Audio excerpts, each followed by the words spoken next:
Hello student, जैसा कि आपको पता है कि हम class 12 physics chapter 2 electrostatic potential and capacitance study कर रहे हैं। इसमें हम एनसीईआरटी के एग्जांपल सॉल्व कर रहे हैं जो इस चैप्टर में है। आज हम सॉल्व करेंगे एनसीईआरटी का एग्जांपल 2.9। ओके, इसमें है a network of 4 10 microfarad capacitors is connected to a 500 volt supply as shown in figure. तो ये फिगर जो है क्वेश्चन में गिवन है। यहाँ 4 कैपेसिटर हैं C1, C2, C3, C4। सभी का जो कैपेसिटर है, जो कैपेसिटेंस है वो 10 माइक्रोफैरेड है। और यहाँ पे एक बैटरी जो है कनेक्टेड है, सप्लाई है 500 वोल्ट की। ठीक है, ये फिगर में कुछ इस तरीके से गिवन है, जो बुक में है कि 500 वोल्ट लिखा है ओनली। आप यहाँ पे एक बैटरी एज्यूम कर सकते हैं कुछ इस तरीके से। ये पॉजिटिव एंड हो सकता है इसका, ये नेगेटिव एंड। ठीक है, एक पावर सप्लाई लगा देंगे यहाँ पे बैटरी की तरह। ओके, तो इतनी चीज़ें गिवन हैं इस क्वेश्चन में। पूछ क्या रहे हैं ये, डिटरमाइन फर्स्ट ए पार्ट में the equivalent capacitance of the network. इस नेटवर्क का हमें इक्विवेलेंट कैपेसिटेंस फाइंड आउट करना है। सेकंड केस है B, the charge on each capacitor. सभी कैपेसिटर पे हमें चार्ज फाइंड आउट करना है। तो ये दो चार्जेस की जो लिखे हुए हैं सभी बुक में गिवन हैं ये सारी चीज़ें, फिर भी हम इसे समझ लेते हैं। सबसे पहले यहाँ से बैटरी कनेक्टेड है तो यहाँ से चार्ज फ्लो करेगा और यहाँ से 2 जगह डिस्ट्रीब्यूट हो जाएगा चार्ज। एक इधर जाएगा चार्ज और एक इधर जाएगा, इस वायर में जाएगा। पूरे में सेम चार्ज फ्लो करेगा इस वायर में और इस वायर में सेम चार्ज फ्लो करेगा। तो दोनों ही चार्जेस अलग अलग होंगे। तो यहाँ पे Q डैश है, प्लस Q डैश है इस प्लेट पर, तो इस प्लेट पर ओनली प्लस Q चार्ज है। तो जो चार्ज है जो यहाँ से एंट्री किया है 2 जगह बटा है, एक तो प्लस Q और एक प्लस Q डैश। ठीक है, क्योंकि ये पॉजिटिव टर्मिनल है बैटरी का, यहाँ से ये पॉजिटिव टर्मिनल है। ठीक है, पॉजिटिव पोटेंशियल पे है तो इस पर भी पॉजिटिव चार्ज आएगा, इस पर भी पॉजिटिव चार्ज आएगा। सिंपल सी बात है। इंडक्शन की वजह से जब इस पर पॉजिटिव चार्ज है इस प्लेट पर, तो इस पर नेगेटिव चार्ज हो जाएगा। वैसे भी ये नेगेटिव टर्मिनल से कनेक्टेड है, ये वाला जो प्लेट है इस कैपेसिटर का, वो वैसे भी नेगेटिवली चार्ज होगा। वैसे ही ये भी नेगेटिवली चार्ज होगी ये प्लेट इस कैपेसिटर C3 की। ठीक है, बाकी के देखें तो यहाँ पे इंडक्शन की वजह से नेगेटिव चार्ज आ जाएगा।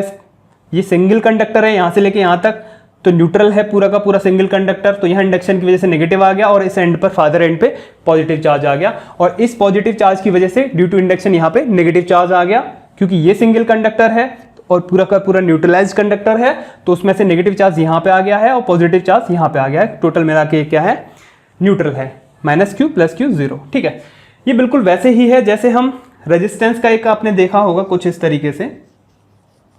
अगर ये 3 रजिस्टर्स हैं, इस तरीके से हमने यहाँ एक बैटरी से कनेक्ट कर दिए हैं, तो यहाँ पे जो केवल इन तीनों के लिए ले रहे हैं हम, A और D के बीच में बैटरी कनेक्टेड है। Same potential difference 500 volt A और D के बीच में कनेक्टेड है।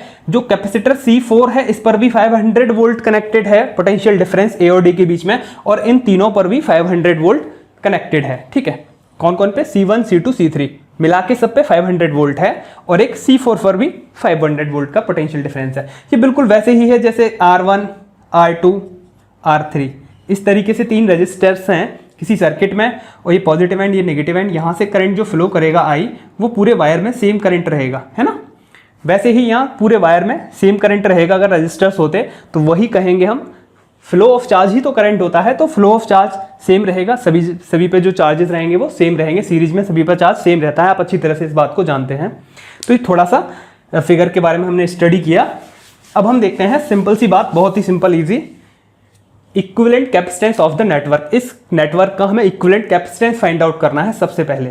ठीक है, सभी का 10 माइक्रोफैरेड 10 माइक्रोफैरेड 10 माइक्रोफैरेड सभी सीरीज में है।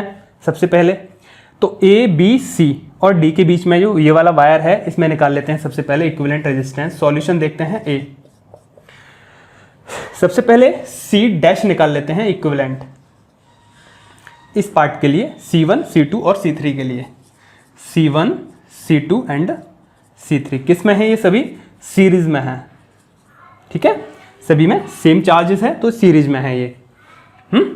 सभी को ऐड कर देते हैं। सीरीज में कैसे ऐड करेंगे, 1/C equivalent equals to 1/C1 plus 1/C2 plus 1/C3। ठीक है, C1, C2, C3 सभी कितने हैं, 10 माइक्रोफैरेड के हैं सारे। क्वेश्चन में गिवन है ये चीज़, तो सबकी वैल्यूज लगा देंगे। 1/10 प्लस 1/10 प्लस 1/10 सभी माइक्रोफैरेड में हैं वैल्यूज। ठीक है, तो 1/C इक्विवेलेंट कितना हो जाएगा, C डैश, सॉरी, क्योंकि हम इन तीनों का निकाल रहे हैं, C1, C2 और C3 का। तो ये हो जाएगा 3/10, या फिर कहें C डैश इक्विवेलेंट कितना हो जाएगा, 10/3 माइक्रोफैरेड। इसकी हमें ज़रूरत पड़ेगी, इसी को भी हम नोट कर लेते हैं, ठीक है। C डैश इक्विवेलेंट जो है मीन्स ये है C1, C2 और C3, इन सभी का इक्विवेलेंट कैपेसिटेंस कितना है 10/3 माइक्रोफैरेड, ठीक है। किस किस का है ये C1, C2 एंड C3 का। क्लियर है। अभी देखते हैं हम, देखिए इस सर्किट को अब कैसे बता देंगे ना, ये रिफॉर्म हो जाएगा सर्किट, रिकंस्ट्रक्ट कर देंगे इसको किस तरीके से। इन तीनों की जगह एक कैपेसिटेंस लगा देंगे C डैश Q, क्योंकि इनका हमने इक्विवेलेंट कैपेसिटेंस फाइंड आउट कर लिया है। तो वो कितना है 10/3 माइक्रोफैरेड। तो A, B, C और D इन तीनों के जगह पे हमने एक C इक्विवेलेंट लगा दिया 10/3 माइक्रोफैरेड का, और एक ये है ऑलरेडी C4 जो है, और कुछ इस तरीके से ये रीड्रॉ कर लिया है हमने। यहाँ 500 वोल्ट की बैटरी लगी हुई है, ठीक है, प्लस और ये माइनस, ये A है और ये D है। अब देखिए इस पूरे वायर की जगह सिंगल 10/3 माइक्रोफैरेड का ये हमने कैपेसिटर यूज कर लिया है सिंगल, जो कि हमने अभी निकाला है। अब देखते हैं तो A और D, ठीक है, same potential difference 500 volt connected है। यहाँ पे दो पॉइंट्स पे कॉमन पॉइंट है, एक कैपेसिटर ये है 10 माइक्रोफैरेड का और एक कैपेसिटर ये है 10/3 माइक्रोफैरेड का। तो ये दोनों किस में है, पैरेलल में है। तो इनका पैरेलल में हम इक्विवेलेंट कैपेसिटेंस निकाल लेते हैं। C इक्विवेलेंट किस किस का निकालेंगे 10/3 माइक्रोफैरेड एंड 10 माइक्रोफैरेड, किस में है ये, पैरेलल में है। ओके, किस में है ये दोनों, पैरेलल में। पैरेलल में कैसे निकालते हैं, सिंपल ऐड कर देते हैं। C equivalent equals to direct add कर देते हैं C1 plus C2 plus C3, ध्यान होगा आपको, बहुत सारे क्वेश्चन किए थे हमने इसके, प्लस 10 माइक्रोफैरेड। ये कितना हो जाएगा 10 3 30 प्लस 10 40/3 माइक्रोफैरेड। या फिर इसे सॉल्व करें तो 3 1 3 1 3 3 9 पॉइंट, फिर 1 बचेगा 3 3 9 माइक्रोफैरेड। तो ये हो जाएगा आंसर इसका, जो C इक्विवेलेंट है आंसर ए पार्ट का हो जाएगा 13/3 माइक्रोफैरेड। ओके, तो इस नेटवर्क का जो इक्विवेलेंट कैपेसिटेंस है वो है 13/3 माइक्रोफैरेड। क्लियर है बात। तो सॉल्यूशन ए का आंसर है 13.3 माइक्रोफैरेड। क्लियर है। अब सेकंड पार्ट में हमें निकालना है the charge on each capacitor, सभी कैपेसिटर्स पर चार्ज निकालना है। सिंपल सी बात यह है कि बस एक Q की वैल्यू निकालनी है और एक Q डैश की वैल्यू निकालनी है। इन सभी पर तो सेम चार्ज है, ठीक है, एक Q डैश और एक Q, दो वैल्यूज निकालनी है। इसमें देखिए नोट में भी कुछ लिखा हुआ है बुक में, the charge on a capacitor is the charge on the plate with higher potential equal and opposite to the charge on the plate with lower potential. ठीक है, देखिए कभी भी हम, जैसे कोई कैपेसिटर है, ये कैपेसिटर है, इसका जो चार्ज है इस पर प्लस Q है इस प्लेट पर, इस पर माइनस Q है इस प्लेट पर। ठीक है, दो प्लेट होती हैं, इक्वल अपोजिट चार्ज होता है। तो अगर कभी भी कहें कि कैपेसिटर पे चार्ज बताइए, तो हम बताते हैं जो हायर पोटेंशियल वाला जो चार्ज होता है, हायर पोटेंशियल वाली जो प्लेट होती है उसका जो चार्ज होता है वो हम लेके चलते हैं कंसिडर करके, तो प्लस Q है। इस कैपेसिटर का जो चार्ज है वो प्लस Q है, ना कि माइनस Q बोला जाएगा। जो लोअर पोटेंशियल वाली प्लेट है उसका हम चार्ज लेके नहीं चलते, हम जो जनरली बताते हैं वो हायर पोटेंशियल वाली प्लेट का चार्ज लेके चलते हैं। तो इस कैपेसिटर का जो चार्ज हम कहें तो वो है प्लस Q। ठीक है, ये बात समझ में आ जाती है कि लोअर पोटेंशियल वाली माइनस Q होगी ही, क्योंकि इक्वल एंड अपोजिट होता है। तो ये नोट में दे दिया है। तो जो हमें चार्ज बताना है वो हायर पोटेंशियल वाली प्लेट का बताना है, मीन्स Q डैश बताना है, प्लस Q डैश बताना है और प्लस Q बताना है। ठीक है बात। तो इसका सॉल्यूशन देखते हैं बी का, इसे नोट कर लेंगे यहां पे। क्लियर है बात।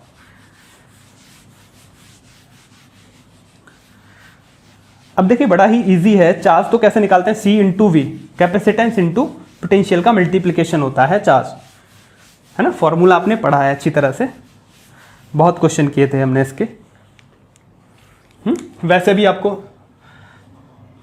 कैपेसिटेंस वाला फॉर्मूला याद होगा, C equals to Q upon V होता है। तो यहां से चार्ज इक्वल्स टू कैसे निकालते हैं हम, ऐसे कहें, charge equals to capacitance into potential difference या फिर वोल्टेज या नेट पोटेंशियल जो भी है वो यूज करते हैं। कैपेसिटेंस इनटू पोटेंशियल डिफरेंस, ये याद रखें आप बस, क्योंकि चार्ज हमें पता करना है तो हम ये फॉर्मूला यूज करेंगे, दिस फॉर्मूला। ओके, इसे यहाँ से हटा देते, कंफ्यूज हो जाएगा क्योंकि बहुत सारे C1 C2 Q V given है, स्मॉल क्यू कैपिटल क्यू, बहुत सारी चीज़ें गिवन है। देखिए सबसे पहले हमें पता करना है चार्ज, इस पे पता कर लेते हैं। एक बात ध्यान रखिए कि ये जो तीनों के तीनों कैपेसिटर हैं, इन पर जो चार्ज है सेम है सभी पर, ठीक है।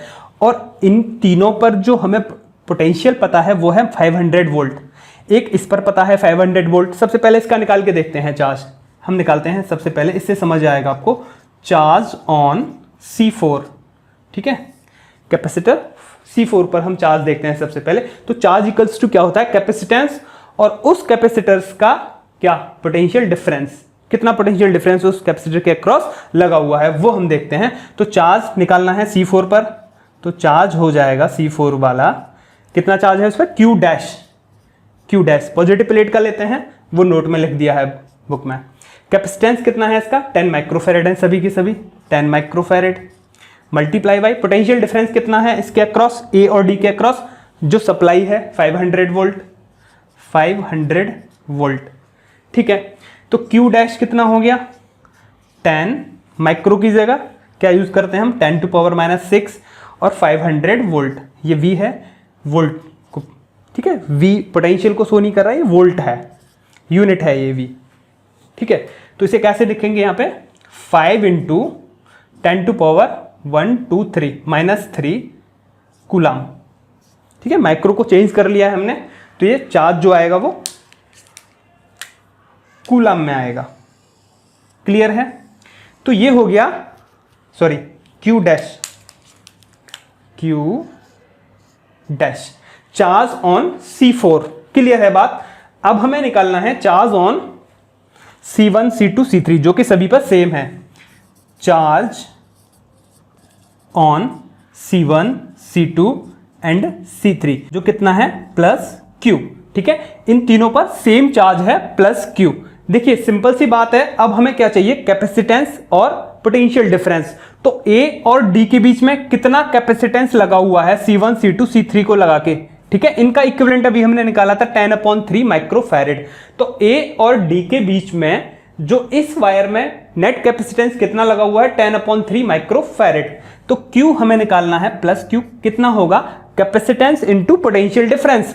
कैपेसिटेंस कितना है, इन तीनों का नेट कैपेसिटेंस है 10/3 microfarad multiply by potential difference. इन तीनों पर कितना पोटेंशियल डिफरेंस लगा हुआ है, 500 वोल्ट ही लगा हुआ है A और D के बीच में। देखिए A और D के बीच में कितना कैपेसिटेंस लगा हुआ है, C1 + C2 + C3 जो कि सीरीज में है। तो सीरीज में निकालने पे कितना आया था इनका इक्विवेलेंट कैपेसिटेंस, 10/3 माइक्रोफैरेड। तो A और D के बीच में 10/3 माइक्रोफैरेड का कैपेसिटेंस लगा हुआ है, और A और D के बीच में कितना पोटेंशियल डिफरेंस है, 500 वोल्ट का पोटेंशियल डिफरेंस है, ठीक है, 500 वोल्ट, क्लियर है बात। तो यहां पर कितना हो जाएगा ये +Q, 10/3 माइक्रो को हम 10 टू पावर -6 में लिख देते हैं, ये फैरेड और वोल्ट को हटा देते हैं, ये तो यूनिट है, मल्टीप्लाई बाय 500, ओके।